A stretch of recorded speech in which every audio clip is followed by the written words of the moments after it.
Hello, everybody. First, before we get started, I'd like to say, please excuse my cough. I have bronchitis at the moment. Um, Anyways, this is a review of the Evo 4G from the Evo V 4G from Virgin Mobile. And first, let's run down some specs. It's got a 1.2 gigahertz dual core processor, a 5 megapixel 3D camera. As you can see, it's two cameras there. It's pretty neat.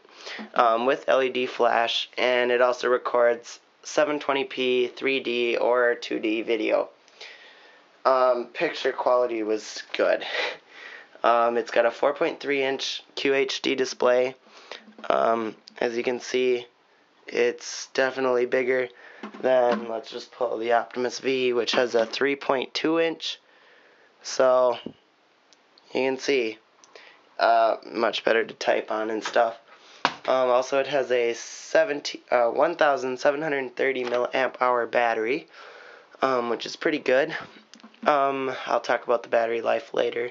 It's got a 4 gigabyte internal memory, as well as included 8 gigabytes SD card, which is nice because this phone you won't run out of memory easily, like pretty much on all the past Virgin Mobile devices. Also, this phone has 4G. It uses Sprint's WiMAX network, which is basically has been discontinued. So where it is, it is. Where it's not, it won't be.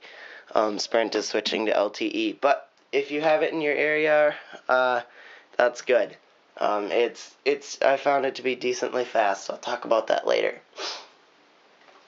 Also, this phone has Android 4.0 Ice Cream Sandwich with Sense 3.5. So you do get the HTC Sense overlay, which gives you the fancy weather home screen and things like this, where you can just go to messaging. I'll show some of that later, but it's really nice. And also, I'd like to mention, I do not have this phone activated right now. I deactivated it because I had it going for 5 days, and Virgin Mobile was still unable to get my text messaging working. So, it kind of was a thing where I needed to switch back because I needed my messaging. So I'll talk about that later too. But first of all, let's go into messaging.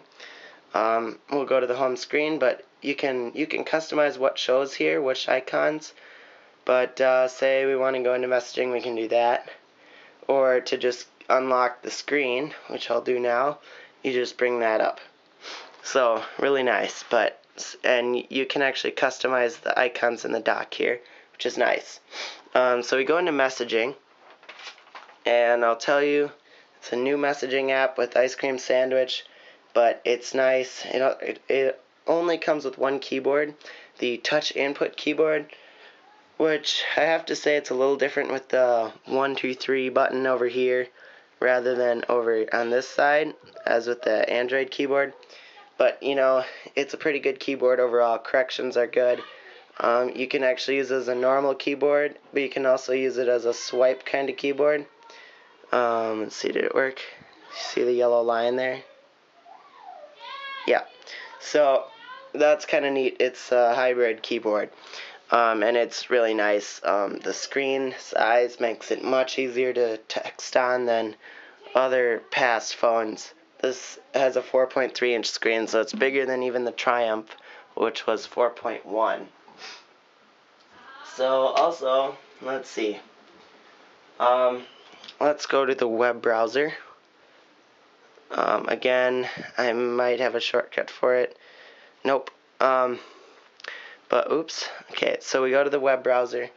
This is our usual home screen for Virgin Mobile, but let's go to Phone Dog, because I always do. And we will do some pinch to zoom and stuff.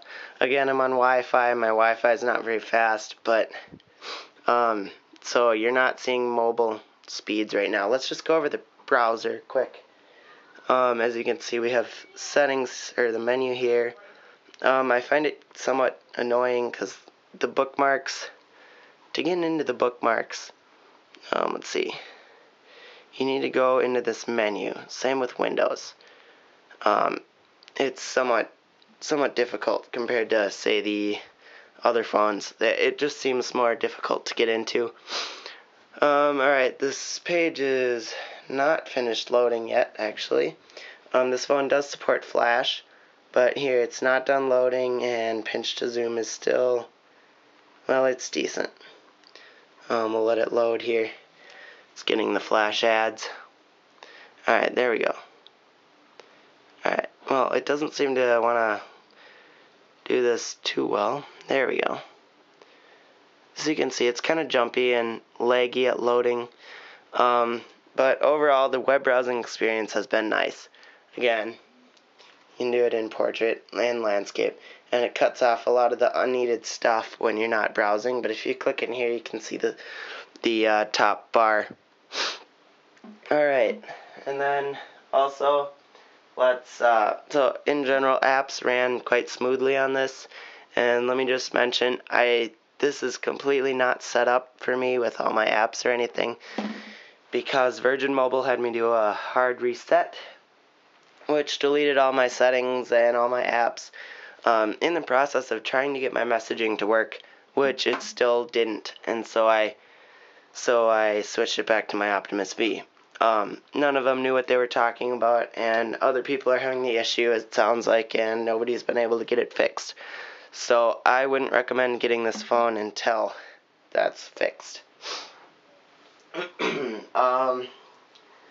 Also, since this phone is 3D, it has a 3D screen, so you can actually go on YouTube and watch 3D videos, which is pretty neat. There's a little icon indicator when a video is 3D. Let's see if I can show that quick. Let me just search 3D quick, see what pops up. As you can see, anything with the little 3D indicator over there shows that the video is in 3D, and you won't be able to see it in the video. I won't show you because, well, the camera's not 3D that I'm recording with, so you won't be able to see it. But it's pretty neat. You can also download 3D movies. Also, games were awesome. It's got a dual-core processor, and that really helps. Day-to-day apps ran much smoother. No forced closes or anything, so that's nice. You can actually also download 3D games. I tried one that was free. Most are paid, but it was pretty neat. A nifty little feature for gaming. So let me also just go over HTC Sense quick before I close out part 1. As I showed earlier, you can set up fancy lock screens like this with the weather. Also, HTC offers the weather widgets. They're pretty fancy. They have lots of widgets. Also, there's lots of personalization options, such as, let's see, like I said, special widgets, but also you can do different schemes here, and you can also do different skins and different wallpapers. It comes with lots of cool wallpapers. And here you can, oops, clicked the wrong one. You can do the lock screens, so you can have it go through your slideshow, your pictures. You can have it just be a plain lock screen. You can have it go through Facebook updates and Twitter updates. You can have it be a clock. And you can change all the settings for those. So overall, it's pretty fancy. And then you can also do certain sound sets, which is just sets of ringtones that you can download. So that'll be it for part 1. In part 2, I will give a conclusion on this device, of course. Also, I will go in depth with the camera. I will do a quadrant standard video and talk about speed tests. And that is all in part 2. So, thanks.